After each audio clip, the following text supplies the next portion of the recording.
जय गुरु जी, शुक्राना गुरु जी। I hope आपने मेरी पहले वाली वीडियो बिल्कुल देखी होगी और उससे काफ़ी कुछ सीखा होगा। मैं आज अपनी पार्ट 2 वीडियो बनाने जा रही हूँ, जो मैं आप लोगों के साथ उस पहले वाली वीडियो में काफ़ी ऐसे पॉइंट्स हैं, काफ़ी ऐसी चीज़ें हैं जो मैंने एक्सप्लेन नहीं की, क्योंकि मेरी वीडियो इतनी लंबी थी, मेरी कहानी इतनी लंबी थी कि मैं उसमें काफ़ी पॉइंट्स मिस कर गई थी। तो मैंने सोचा मैं पार्ट 2 बना लेती हूँ, इट विल बी ग्रेट। हुआ क्या, अंकल का जब एक्चुअली जो मेरा ट्रीटमेंट थ्रू गुरुजी लक्ष्मण अंकल के उसमें चल रहा था, उसमें जब मैम ने बोला कि आप जाओ, जैसे मैंने आपको बताया था कि मम्मी के एक फ्रेंड ने काफ़ी सजेस्ट किया था कि आप लक्ष्मण अंकल के घर जाओ, वहाँ से आपको ज़रूर हेल्प मिलेगी, मुझे पता है।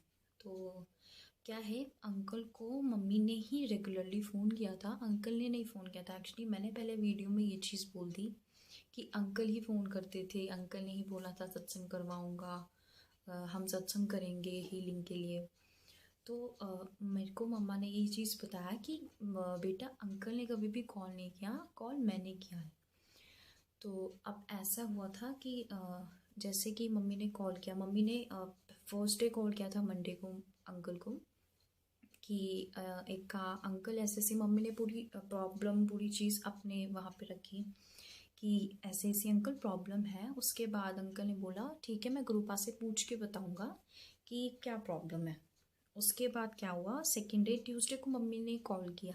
जैसा मैंने आपको अपने पहले वाले वीडियो में बताया था कि मैंने काफ़ी चीज़ें उल्टी उल्टी बोल दी थी, अंकल ने पूरी चीज़ें आई मीन सामने रख दी थी कि तेरी बेटी ने यही चीज़ें बोली हैं।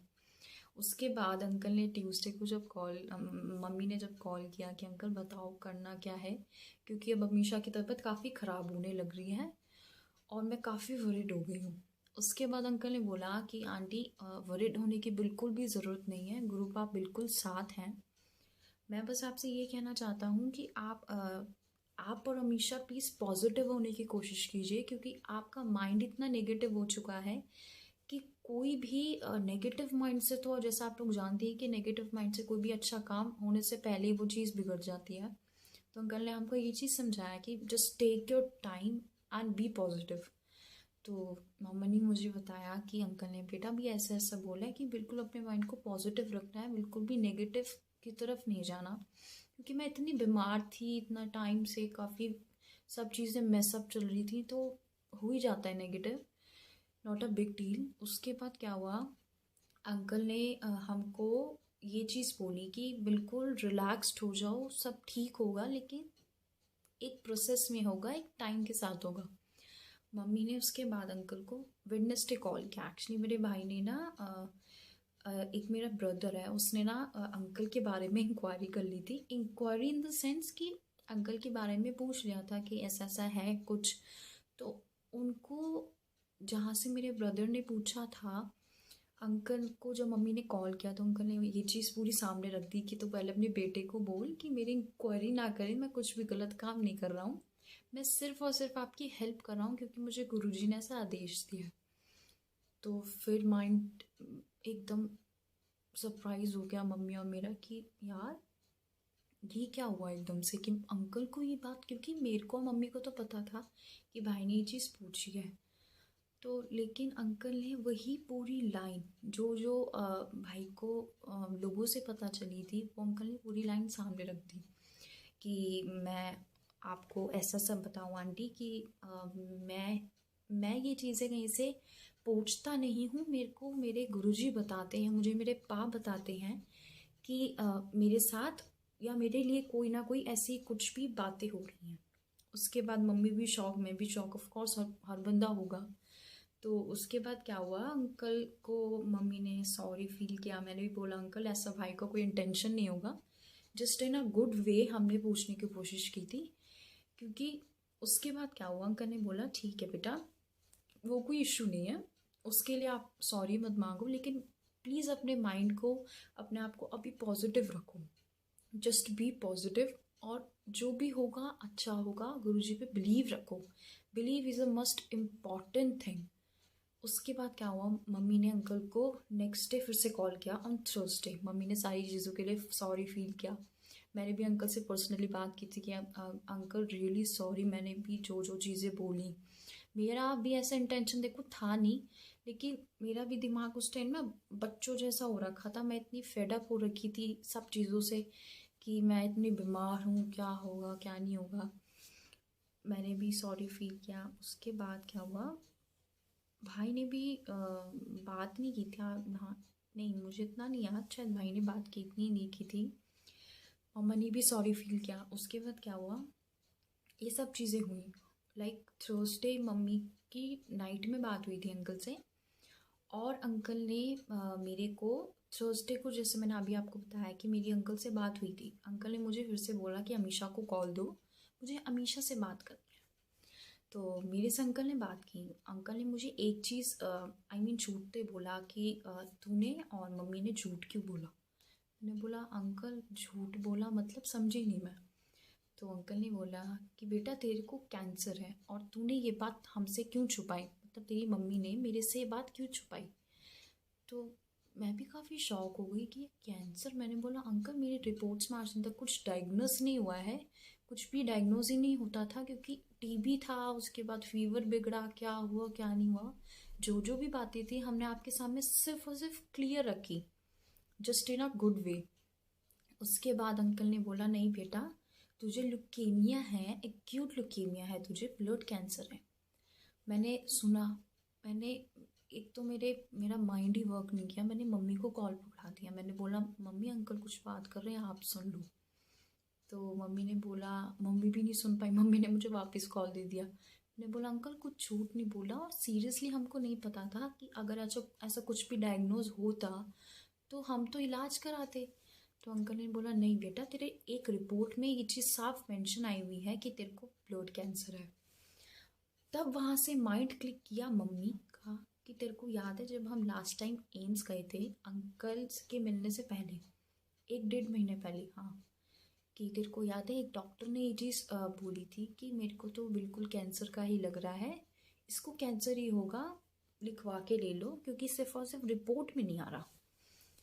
उसके बाद उस डॉक्टर ने ये तक बोल दिया था कि मैं कुछ ब्लड के टेस्ट करवा रहा हूँ स्पेशल टाइप के, कि उससे शायद हमको कुछ हिंट मिल जाए। इतनी बात हम मम्मी को याद आई। मम्मी ने बोला कि उसने कहीं ना कहीं शायद कहीं यही ना बोला हो कि अगर इसके बाद इन दवाइयों के बाद भी इसका फीवर नहीं कंट्रोल में आया, इसकी बॉडी नहीं कंट्रोल में आई, तो फिर मैं इसका बोन मैरो से कोई टेस्ट लूँगा। उसने मेंशन किया था, उसने सारी सारी चीज़ें सामने रखी थी। और जब मैंने वो दवाई खाई थी उसके बाद भी मुझे असर नहीं हुआ था। उसके बाद क्या हुआ, उसके बाद हमने हॉस्पिटल ही जाना बंद कर दिया था। जैसे मैंने पहले वीडियो में बताया था कि हम हॉस्पिटल जाना ही बिल्कुल हमने छोड़ दिया था, क्योंकि जहाँ जाते थे सारे डॉक्टर सिर्फ टेस्ट, कि हम सिर्फ और सिर्फ टेस्ट करेंगे और हम कुछ नहीं करेंगे।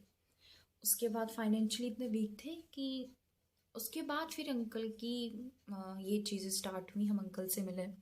उसके बाद क्या हुआ, अंकल ने मुझे ये चीज़ बोली। मैं बोला अंकल सीरियसली हमें ये चीज़ नहीं पता थी कि रिपोर्ट में ही आना ही था। अगर मैं वो टेस्ट करवाती, अगर हम रेगुलर बेसिस पे उस डॉक्टर से मिलते तो कहीं ना कहीं मेरी बीमारी पकड़ में आ जाती। लेकिन मेरे को, अगर मैं वहाँ से अगर अगर मेरा, जहाँ तक मेरा माइंड प्रेजेंस है, कि अगर मेरा वहाँ से टेस्ट होता, उस रिपोर्ट में आता, तो मेरी बीमारी एक ऐसी बीमारी है कि वो बीमारी कभी भी हील नहीं, क्योर नहीं हो सकती। एक ऐसा कैंसर है कि जिसमें आपको सिर्फ और सिर्फ कीमोथेरेपी मिलेगी, आपको मेडिसिन मिलेगी, लेकिन बचने के चांसेस बिल्कुल भी नहीं होंगे। As you can Google it, आप गूगल कर लेना एक्यूट ल्यूकेमिया। 2 टाइप के होते हैं कुछ, जहाँ तक मैंने अपने नॉलेज में मैंने पढ़ा था। उसके बाद कहते हैं ना कि जिसके हाथों ठीक होना होता है उसके हाथों ही होता है। मेरा ठीक होना मेरे गुरुजी के हाथ में था, क्योंकि वही मुझे ठीक कर सकते थे, और मुझे कोई भी ठीक नहीं कर सकता था। डॉक्टर तो सिर्फ सिर्फ हाथ ही उठाते। जहाँ तक आज तक जिन जिन भी डॉक्टर से बात हुई, जिन जिन से टेस्ट हुए, QRG, दिल्ली एम्स, कहाँ कहाँ नहीं, उन सब ने हाथ ही उठाए थे। अगर ये मेरी बीमारी सामने आ भी जाती तो भी इसका कोई इलाज नहीं था।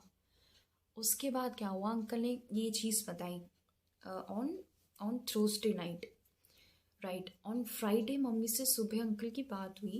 मम्मी ने कॉल किया कि अंकल अब ऐसा है तो अब इस स्टेज में हमको क्या करना चाहिए, क्योंकि मुझे सीरियसली लग रहा है डर। मम्मी को डर था, मेरे को कहीं ना कहीं अंदर पता था कि कोई ना कोई प्रॉब्लम है। मैंने बस गुरुजी को मत्था टेका, गुरुजी आपने मेरी स्कैनिंग की है, आपने मुझे परखा है और आपने ही मुझे बीमारी बताई है। अब अगर आपने बीमारी बता दी है तो आप ही मुझे ठीक करोगे, क्योंकि मैंने अपना माइंड ही उस तरीके से सेट कर लिया था कि नहीं, अगर मैं भगवान के दरबार आई हूँ तो मैं यहाँ से ठीक होकर जाऊँगी। उसके बाद अंकल ने बोला कि 2 दिन का टाइम लो अपना, बिल्कुल मैं बताता हूँ आपको, आप कॉल करके कि क्या करना है। तो अंकल ने हमको, तब अंकल ने सैटरडे की नाइट को कॉल किया था, नाइट नहीं आई थिंक, जहाँ तक मुझे याद है सैटरडे को कॉल किया था अंकल ने कि रश्मि आंटी मैं सत्संग करवाऊँगा आपके घर में संडे को सत्संग फिर हुआ था। मेरा हीलिंग का पूरा प्रोसेस बताया था अंकल ने, जैसे मैंने आपको बताया था कि मैं दरबार में लेटी थी। फिर उसके बाद क्या हुआ, मैंने अपने ना उसमें सबसे मेन पॉइंट में अपना ना स्किप कर गई, मुझे वीडियो के बाद याद आया कि जो भी मेरा ट्रीटमेंट 1 महीने चला ना, मैंने जैसा आपको बताया कि मेरा सिर्फ और सिर्फ ट्रीटमेंट घर के खाने से चला था, और कुछ भी बाहर का, कुछ भी ऐसा कुछ पाउडर कुछ भी चीज़ नहीं थी, सिर्फ और सिर्फ घर का खाना और घर का पानी, ब्लेस्ड पानी और घर का खाना भोग लगा हुआ, बस। उसके बाद मैं वो खाना खाने के बाद ना, मैं जैसे खाना खाती थी या मैं जैसे जुल प्रसाद अपना टाइम भी पीती थी ना, उसके बाद क्या होता था, मैं ना एक नशे में चली जाती थी। नशा मुझे ऐसा कि मैं पूरे दिन में सिर्फ और सिर्फ मैं खाने के लिए उठ रही हूँ, अपने जल प्रसाद के लिए उठ रही हूँ, उठ भी नहीं रही हूँ, मुझे उठाया जा रहा है, मेरी आँख नहीं खुलती थी। मैं 15 घंटे से 18 घंटे में सिर्फ और सिर्फ सोती थी। 24 घंटे में डू यू इमेजिन कोई भी बंदा 18 घंटे सो सकता है? मैंने वो एक्सपीरियंस लिया है। मैं 18 घंटे ऐसे सोती थी ना कि बस पूछो मत। एक टाइम मम्मी ने जैसे मुझे देखना 15-20 दिन मैं सिर्फ सोई, मैं सिर्फ और सिर्फ उस महीने में सिर्फ सोई। मम्मी ने अंकल को कॉल किया कि अंकल हमेशा सोती बहुत है और ऐसे सोती है ना कि मैं आपको बता नहीं सकती। तो अंकल ने बोला कि आंटी वो सो इसलिए रही है क्योंकि पा उसका जो ट्रीटमेंट कर रहे हैं वो सबसे ज़्यादा ट्रीटमेंट उसका सोने के दौरान कर रहे हैं। तो मम्मी ने बोला अच्छा अंकल, अंकल ने मतलब ये चीज़ बता दी थी कि उसकी हीलिंग पावर होगी ना तो वो हील तभी करेगी जब वो सोएगी। और मैं 18 घंटे से सोती थी ना कि I can't even tell you. उसके बाद क्या हुआ, जब मेरा फर्स्ट डे संडे को सत्संग हुआ था घर में, तो पा अंकल और आंटी के साथ में पा खुद आए थे, लेकिन वो आए थे सिर्फ अंकल को वो उन्होंने नीचे तक छोड़ा और पा चले गए, मतलब गुरुजी चले गए। गुरुजी ने बोला कि करेक्ट 12:30 बजे मैं आऊँगा अमीशा को हील करने, अमीशा को देखने कि वहाँ क्या चल रहा है। अंकल ने ये चीज़ बताई। मैंने आपको बताया था कि हाँ मैं 2 घंटे में सोई थी। मेरा जो भी ट्रीटमेंट ऑन फर्स्ट डे हुआ था संडे को, मैं सिर्फ और सिर्फ, मुझे अंकल ने बोल दिया था बेटा आपको दरबार में जाना है और सिर्फ मंत्र जाप करना है। और जैसा मैंने आपको बताया था कि मैंने मंत्र जाप भी नहीं किया था, ऑन ऑनेस्ट मैं सिर्फ और सिर्फ सो गई थी, मैं सो गई थी। उसके बाद उन 2 घंटों में पा आए थे और पा ने मेरी पूरी की पूरी बॉडी स्कैन, पूरी हीलिंग, पूरी प्रोसेस उस 2 घंटे में मेरी हुई थी। और क्या है ना, मैं ऐसे बिल्कुल सोती थी कि मैं बता ही नहीं सकती। मुझे मम्मी ने बताना चालू किया था 1 महीने के बाद, क्योंकि मैं अपने कॉन्शियस में नहीं रहती थी, मैं अनकॉन्शियस रहती थी। उठी, खाना खाया, ना नहाती थी ना कुछ खाती थी, लेकिन बॉडी ऐसी हो गई थी कि ना नहाओ कुछ खाओ कुछ फ़र्क ही नहीं था। जैसा खाया, मम्मी ने खिलाया, मम्मी ने मुंह में डाली गराई, मैं सो गई। मतलब बस अब यही है कि मैं अपना ये सत्संग इसलिए रिकॉर्ड कर रही हूँ कि ज़्यादा से ज़्यादा संगत इंस्पायर हो और संगत बिलीव करना चालू करें कि बिलीव से बढ़ के कोई भी दुनिया में कोई भी चीज़ नहीं होती। मैंने अपनी बॉडी को, अपने माइंड को, मैंने अपनी पूरी बॉडी अपने गुरुजी को अर्पण कर दी थी कि गुरुजी अब आपके हाथ में मेरी ज़िंदगी, अगर मेरी ज़िंदगी आगे ब्राइट फ्यूचर है तो आप मेरी ज़िंदगी बचाना, वरना अब सब आपके हाथ में है। अब मैं जैसे आपके सामने हूँ, वीडियो बना रही हूँ, अपना सत्संग शेयर कर रही हूँ। शुक्राना गुरुजी, आपने मुझे ये मौका दिया। Thank you. जय गुरुजी, शुक्राना।